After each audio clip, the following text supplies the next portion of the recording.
Sveiki, aš esu Giedrė ir noriu Jums papasakoti, kaip galite stebėti savo laiką per veiklos ataskaitą video. Visų pirma, meniu pasirinkite veiklos ataskaitos modulį ir nuspręskite, kuriai zonai turėtų priklausyti Jūsų įrašai.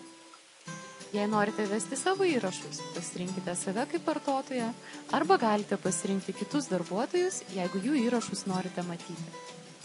Taip pat nuspręskite, kurią datą norite matyti. Jei komentarą norite suvesti labai greitai, tiesiog įrašykite tai, ką atlikote, tarkim šiuo atveju filmavimas, nurodykite darbo trukmę ir tuomet klaviatūrą spauskite Tab Enter. Užduotis išsisaugos.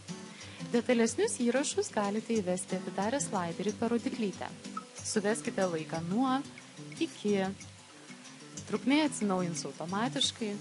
Tuomet pasirinkite zoną, kuriai užduotis priklauso, taip pat užduoties projektą ir užduoties etapą.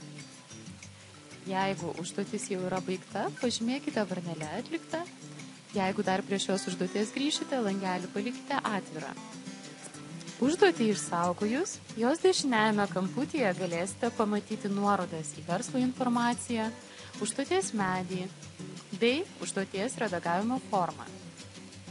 Jeigu norite įvesti įrašą į jau egzistuojančią užduotį, dėkite po komentaro 2 varneles, iš meniu pasirinkite, kuri konkrečiai tai užduotis buvo, suveskite laiką, vėlgi trukmė atsinaujins automatiškai, kiek laiko jūs dirbote, ir tuomet tiesiog greitai per Tab Enter išsaugokite užduotį. Visos užduotys atsiras veiklos ataskaitos sąraše.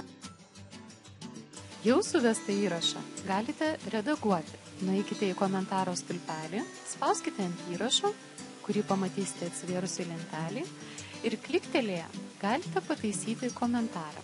Tarkim, įrašyti, kad baigta, pakeisti trukmę, tuomet spauskite išsaugoti. Ir visa veiklos ataskaitos lentelė atsinaujins kartu su komentarų įrašu ir trukme. Ir jeigu norite visą šią informaciją dar kartą perskaityti, spauskite ant klaustuko ženklo. Linkiu sėkmės vedant veiklos ataskaitą. Jeigu jums žiūrint kilo klausimų, prašome susisiekti su mumis. Skambinkite mums ar parašykite į info@vero.lt.